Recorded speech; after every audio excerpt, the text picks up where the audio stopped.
He was Chicago's most ruthless underworld boss, a man who built an empire on blood and silence. She was a struggling catering assistant who couldn't fit into a sample size. But when Victor Santoro fired 10 flawless supermodels just to hire Clara, the city's criminal underworld held its breath. The penthouse boardroom of the Santoro Syndicate, towering high above the grey churning waters of Lake Michigan, was freezing. Victor Santoro preferred it that way. The frigid air kept his men alert and his enemies trembling. At 34, Victor was the undisputed king of Chicago's modern mafia. Beneath the veneer of his legitimate real estate and hospitality, conglomerates lay a labyrinth of extortion, illicit ports, and buried bodies. He wore a bespoke Brioni suit that clung to his broad shoulders, his dark eyes devoid of any warmth, as he stared at the 10 women lined up before him. They were the absolute elite of the Ford Models agency, flown in from Paris, Milan, and New York.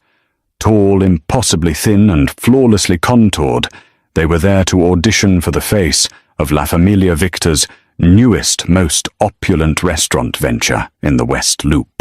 The restaurant was supposed to be a tribute to his late mother, a front so squeaky clean that not even the FBI could find a speck of dirt on it. The advertising campaign alone was worth $5 million, yet Victor was bored to the point of violence. "Turn!" he commanded, his voice, a low, gravelly baritone that offered no room for hesitation. The 10 models pivoted in unison, their stilettos clicking sharply against the imported Italian marble floor. They smiled hollow, hungry smiles, batting eyelashes that cost more than most people's monthly rent. His underboss, Albert DeLuca, stood by the mahogany door, shifting uncomfortably. Albert knew that look in Victor's eyes. It was the same dead, calculating stare Victor had right before he ordered a warehouse burned to the ground. "They look like mannequins, Albert," Victor murmured, rubbing his temples. "My mother was a woman of substance. She had flour on her apron and fire in her veins. She fed the neighborhood. These women look like they would faint if they saw a carbohydrate. How are they supposed to represent La Familia?" "Boss, they're the top tier," Albert reasoned, quietly adjusting his silk tie. "The PR team says this is what sells. Glamour. Aspiration." "I don't sell aspiration," Victor snapped, slamming his fist onto the glass table, making the 10 models jump. "I sell loyalty. I sell the memory of the only woman who ever gave a damn about me." Outside the heavy oak doors of the boardroom, a completely different disaster was unfolding. Clara Higgins was flushed, sweating, and silently cursing the broken service elevator. Clara was 25, soft-bellied, and decidedly curvy, a far cry from the sleek gazelles posing inside the penthouse. She worked for a small-time struggling catering company, hired merely to provide coffee and basic craft services for the auditioning models. Her uniform was a size too tight, her unruly chestnut hair was escaping its messy bun, and she had a smudge of powdered sugar on her left cheek.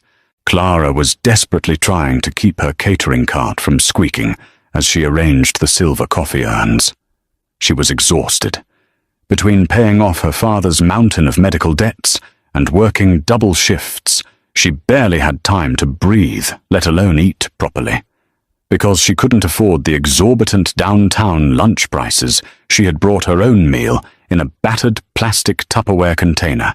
She had heated it in the break room microwave down the hall, intending to eat it quickly in the service corridor, before the terrifying men in suits noticed her.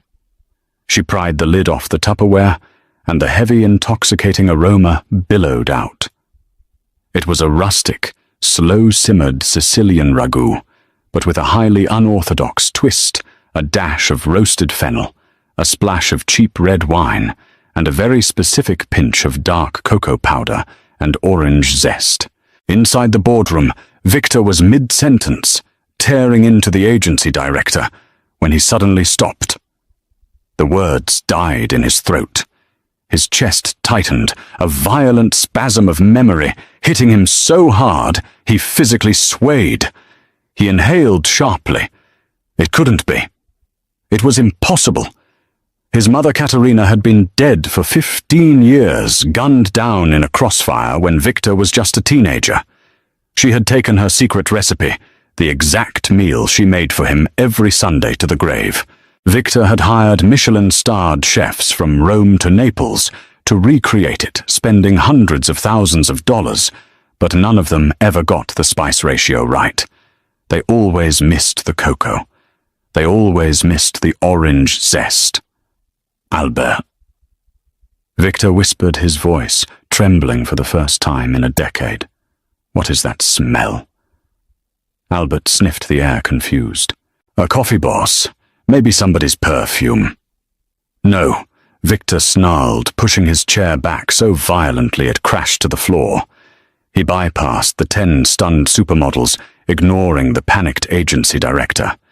He threw open the heavy oak doors. There in the dimly lit corridor sat Clara. She froze her plastic fork halfway to her mouth, her wide hazel eyes terrified, as the towering, dangerous Mafia boss loomed over her. She scrambled to stand, nearly knocking over her catering cart. "I'm sorry," Clara squeaked, clutching the Tupperware to her chest like a shield. "I know I'm not supposed to eat on the executive floor. I was just..." Victor stepped into her personal space. He didn't look at her worn-out shoes or her stained apron or the thick curves of her hips. His eyes were locked on the plastic container. "Who made that?"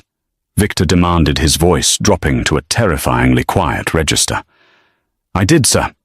Clara stammered, her heart hammering against her ribs. She knew who Victor Santoro was.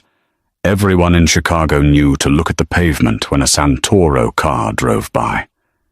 Victor reached out his large, scarred hand, wrapping around her small, trembling one. He pulled the container toward him and took a deep breath. The scent of his childhood, of safety, of a mother's unconditional love washed over him, completely disarming the ruthless crime lord. He turned his head back into the boardroom. "Albert." "Yes, boss." "Fire them, all of them." Victor ordered, his eyes never leaving Clara's terrified face. "Pay their agency fees and get them out of my building. Now." "But Victor, the campaign." "I said get them out," Victor roared. He turned back to Clara, his expression intensely unreadable. "You. Bring your food. You're coming with me." Clara's legs felt like they were made of wet sand as Victor Santoro escorted her out of the corporate penthouse and into his private armored elevator. The silence between them was suffocating. She clutched her cheap plastic container, convinced she was about to be thrown into Lake Michigan for violating some unwritten underworld rule about smelling up a mob boss's hallway. When the elevator doors slid open, they weren't in a torture chamber. They were in Victor's private residential penthouse kitchen, a sprawling state-of-the-art culinary sanctuary, gleaming with brushed steel copper pots and white marble. It looked completely untouched, a museum to food rather than a working kitchen. "Sit," Victor commanded, pointing to a leather bar stool. He didn't wait for her to comply. He took the Tupperware from her shaking hands, grabbed a silver fork from a velvet-lined drawer, and stood over the kitchen island. Clara watched, her breath hitched, as the most feared man in the Midwest took a bite of her leftover lunch. For a terrifying 30 seconds, Victor said nothing. He closed his eyes. The harsh, deeply etched lines of his face, forged by years of gang wars, betrayals, and street violence, suddenly softened. A single treacherous tear escaped the corner of his eye, catching the recessed lighting before he aggressively wiped it away. The taste was perfect. The bitterness of the dark cocoa, the bright acidity of the orange zest, the rich, slow-cooked depth of the meat. It was Katerina's soul in a bowl. "Where did you get this recipe?" Victor asked, his voice thick, rough with restrained emotion. He opened his eyes, pinning her with an intense, burning gaze. "I grew up in Little Italy," Clara whispered, her hands nervously twisting the hem of her apron. "On Taylor Street, in a really run-down apartment complex. When I was a little girl around 8 years old, there was this sweet older lady who lived across the hall. She was hiding from someone, I think. She never went outside. My mom worked 3 jobs, so the lady used to watch me after school. She taught me how to cook. She told me this was her secret, that the cocoa was to remind her son that life is bitter, but the orange zest was to remind him that it can still be sweet." Victor felt the air rush out of his lungs. He gripped the edge of the marble counter until his knuckles turned white. 15 years ago, during the bloody Castellammares War that had nearly wiped out his family, he had hidden his mother in a run-down safe house on Taylor Street. He had thought she was utterly isolated, completely alone in her final months before the rival hitmen found her. Knowing that she had spent her last days cooking, laughing, and passing her legacy on to this little girl sent a shock-wave through his hardened heart. "Her name," Victor said, his voice barely a whisper. "What was her name?" "Mrs. Katerina," Clara said softly, finally looking up to meet his eyes. She saw the pain in them, realizing the truth in an instant. "She was your mother, wasn't she?" Victor didn't answer directly. Instead, he set the fork down and took a slow, deliberate breath, rebuilding the armor around his soul. But as he looked at Clara, her soft, genuine face, her curves that spoke of warmth and reality, rather than the manufactured plastic of his world, something fundamental shifted inside him. "What is your name?" he asked. "Clara." "Clara Higgins?" "Well, Clara Higgins," Victor said, pulling a sleek black checkbook from his suit pocket. "As of this exact second, you no longer work for whatever pathetic catering company hired you. You are the new executive chef of La Familia, and you are the new face of my restaurant empire." Clara's eyes bulged. "Mr. Santoro, I'm not a model. Look at me. I'm a size 14 on a good day. I don't know the first thing about running a high-end kitchen, and I certainly can't be on billboards." Victor walked around the island, stopping mere inches from her. His physical presence was overwhelming, smelling of expensive cologne, tobacco, and danger. He reached out his thumb, gently brushing the smudge of powdered sugar off her cheek. The touch sent a violent jolt of electricity down Clara's spine. "The women I just fired were empty," Victor said, his gaze dropping briefly to her lips before returning to her eyes. "You carry my mother's legacy in your hands. You have more beauty and substance in this flower-stained apron than those women have in their entire portfolios. I will hire a sous chef to manage the line. I will hire a PR team to handle the billboards. But you are the soul of this project. Do you understand me?" He didn't give her a chance to refuse. Within 48 hours, Clara's life was unrecognizable. She was moved out of her cramped, moldy studio apartment and into a luxury suite in the Santoro Tower. Her father's crippling medical debts were magically paid off in full by an anonymous philanthropic trust. Clara spent her days in the pristine test kitchen of La Familia, cooking alongside Victor, who began to visit her daily. The ruthless mob boss would roll up his custom silk sleeves, put on an apron, and chop onions beside her, laughing for the first time in a decade. A slow, terrifyingly deep romance began to simmer between the hardened criminal and the soft-hearted civilian. But in the Chicago underworld, weakness is blood in the water. Word spread rapidly across the city's dark underbelly that the impenetrable Victor Santoro had developed a strange, reckless obsession. Across town, in a cigar-smoke-filled speakeasy on the south side, Carlo Marchesi slammed his glass of bourbon onto the table. Carlo was the brutal patriarch of the rival Marchesi syndicate, a man who had been looking for a vulnerability in Victor's armor for 5 years. "You're telling me," Carlo sneered, looking at his top lieutenant, "that the Ghost fired 10 international supermodels, derailed a $5 million PR campaign, and handed the keys to his new fortress to a chubby baker from Taylor Street." "That's the word on the street, boss," the lieutenant replied. "He's got a security detail on her 24/7.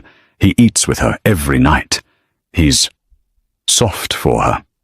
Carlo's scarred face twisted into a vicious, yellow-toothed smile. "Victor Santoro thinks he can play house. He thinks he can have a civilian pet while sitting on my territory's shipping routes."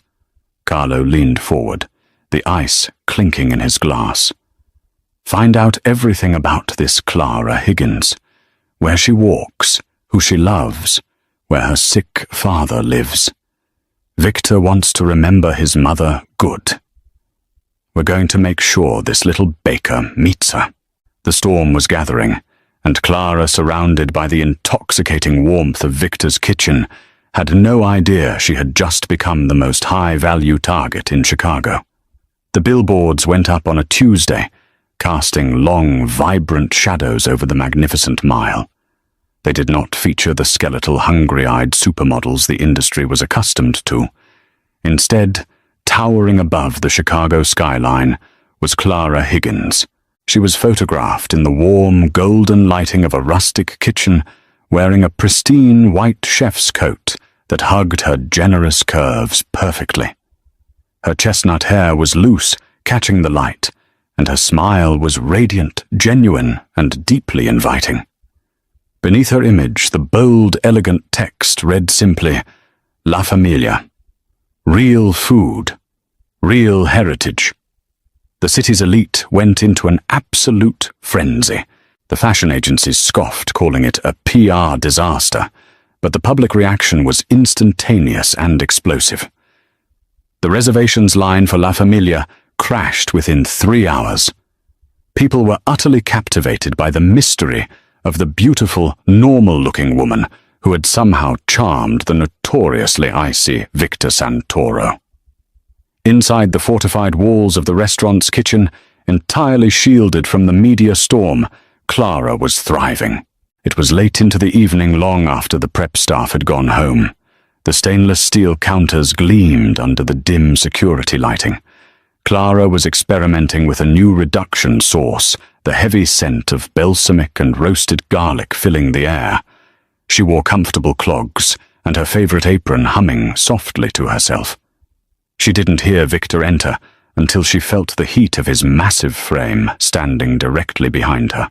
"You're working too late," Victor murmured, his deep voice vibrating against her spine. He wore a charcoal suit, but his tie was discarded, the top buttons of his shirt undone to reveal the faint edges of dark tattoos sprawling across his chest. "The grand opening is in 4 days, Victor," Clara said, turning around. She bumped gently into his chest, her breath catching as she looked up into his dark, intense eyes. "I need the veal just to be absolutely perfect. It has to honor her." Victor's gaze softened a look reserved strictly for her. He reached into his jacket pocket and pulled out a small, worn velvet box. "My mother didn't care about perfection, Clara. She cared about passion." He opened the box. Resting on the faded silk was a delicate vintage gold chain holding a small, ruby-encrusted cross. She was wearing this the day she died. "I swore I would only give it to the woman who brought life back into my family's name." Clara's eyes filled with tears. "Victor, I can't. This is too precious." "You are precious," Victor corrected fiercely, his large hands reaching around her neck to clasp the cool gold against her skin. He let his fingers linger on her collarbone, his thumb tracing the pulse racing at her throat. The tension that had been building between them for weeks finally snapped. Victor leaned down, capturing her lips in a kiss that was desperate, hungry, and completely consuming. Clara melted into him, her hands gripping the lapels of his expensive suit, anchoring herself to the most dangerous man in the city. But outside this sanctuary the trap was already set. The next afternoon, while Clara was finalizing the seating chart in the restaurant's office, her cell phone vibrated. The caller ID flashed the number of the physical therapy clinic, where her father Thomas was recovering from his latest surgery, a luxury facility entirely paid for by Victor. "Hello," Clara answered, a smile still lingering on her lips from Victor's morning kiss. "Miss Higgins," a panicked female voice said. "This is Nurse Davis at Oakwood Recovery. I'm so sorry to call like this, but your father has collapsed. He's unresponsive. The paramedics are rushing him to Mercy Hospital right now. You need to get here immediately." Clara's blood ran ice cold. "What, no? That can't be right. I saw him yesterday. He was fine. Please, Miss Higgins, they're doing CPR. You have to hurry." The line went dead. Panic, blinding, and absolute hijacked Clara's brain. She dropped the seating charts. She knew she was supposed to alert Paulie, the hulking, armed bodyguard Victor had assigned to stand outside her door, but Paulie had strict orders from Victor to follow a rigorous security protocol to call in motorcades and secure routes. That would take 20 minutes. Clara didn't have 20 minutes. Her father was dying.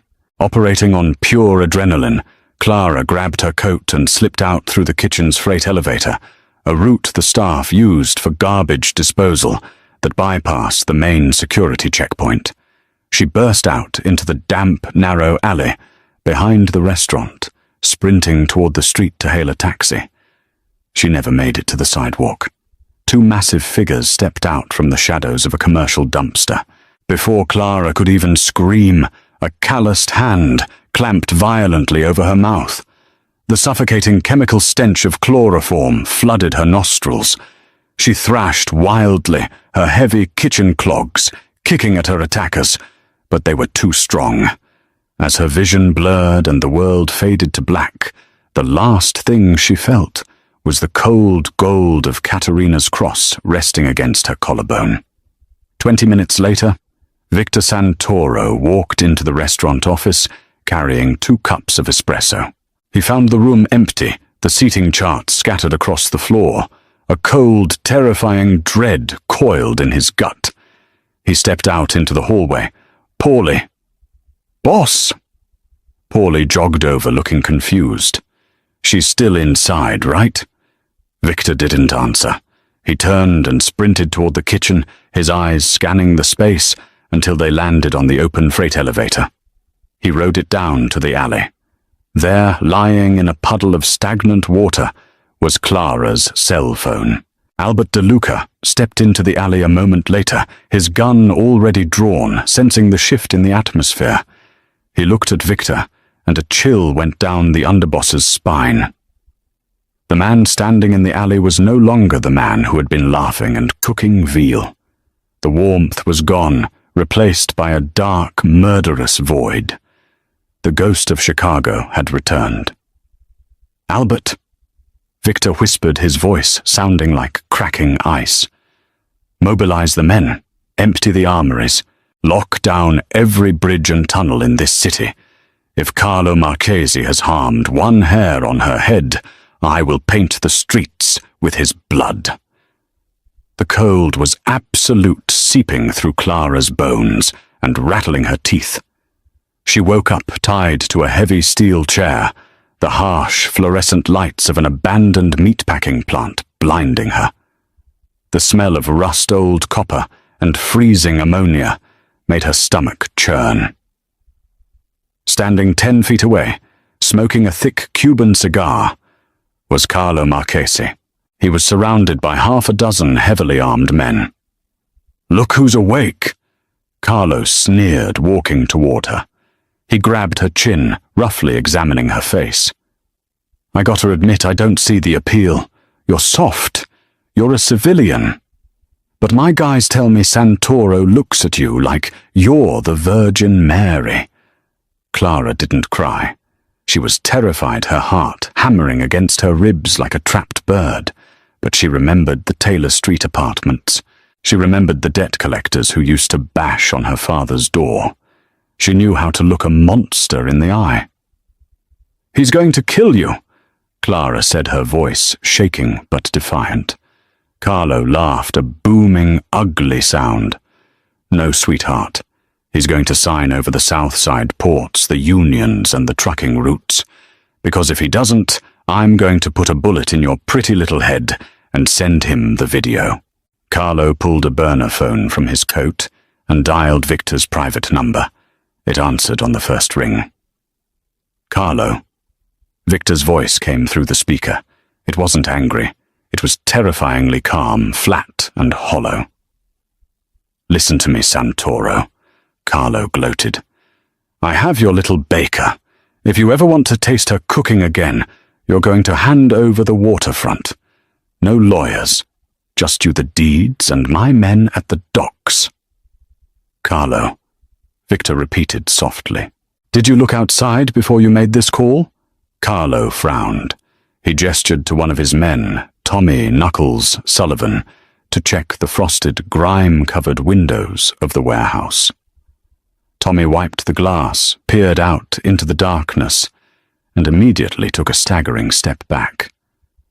"Boss," Tommy choked out his face, draining of color. "There are black SUVs everywhere. They've surrounded the block." Before Carlo could process the information, the warehouse plunged into pitch blackness. The power had been cut. Clara screamed as the heavy steel doors at the front of the warehouse were blown completely off their hinges with a deafening, concussive blast. Tactical flashlights pierced the darkness, attached to the barrels of automatic rifles. Chaos erupted. Gunfire echoed off the corrugated metal walls, deafening and bright. Clara squeezed her eyes shut instinctively, throwing her weight violently to the left, toppling her chair over to make herself a smaller target. She heard men shouting, bodies hitting the concrete floor. Above the din, she heard the distinct, terrifying roar of Victor Santoro. "Hold your fire, she's on the floor." Suddenly, the backup emergency generators kicked on, bathing the warehouse in a dim red light. Carlo Marchesi, bleeding from a graze on his shoulder, realized he was entirely outmatched. His men were either dead or disarmed on the floor. In a desperate, cowardly move, he lunged toward Clara, pulling a serrated combat knife from his belt, intending to grab her as a human shield. But Clara wasn't a fragile model. She was a woman who hauled 50-pound sacks of flour for a living. As Carlo lunged, Clara rolled hard, swinging her tied legs outward. Her heavy steel-toed kitchen clogs smashed directly into Carlo's kneecap. The mob boss howled in pain, his leg buckling his momentum, stalling for a fraction of a second. It was all the time Victor needed. A single gunshot rang out, echoing with terrifying finality. Carlo Marchesi dropped dead, a bullet perfectly centered between his eyes. Victor stood 20 feet away, his customized pistol still raised smoke curling from the barrel. His suit was ruined, his face splattered with blood, his chest heaving. He dropped the gun and crossed the room in 3 massive strides, falling to his knees beside Clara. He pulled a switchblade and slashed through her thick plastic zip ties in seconds.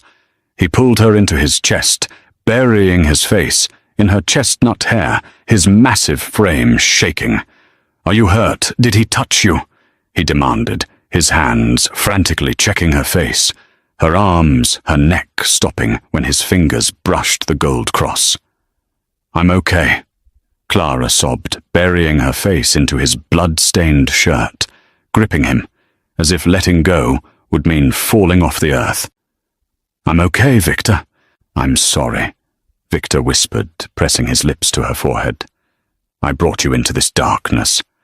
I should have kept you far away from me." Clara pulled back, looking directly into the eyes of the ruthless killer who held her like she was glass. "You didn't bring me into the darkness, Victor," she said fiercely. "You brought me home." 3 days later, La Familia opened its doors. It was the social event of the decade. The city's elite politicians and celebrities packed the dining room desperate for a taste of the legendary menu.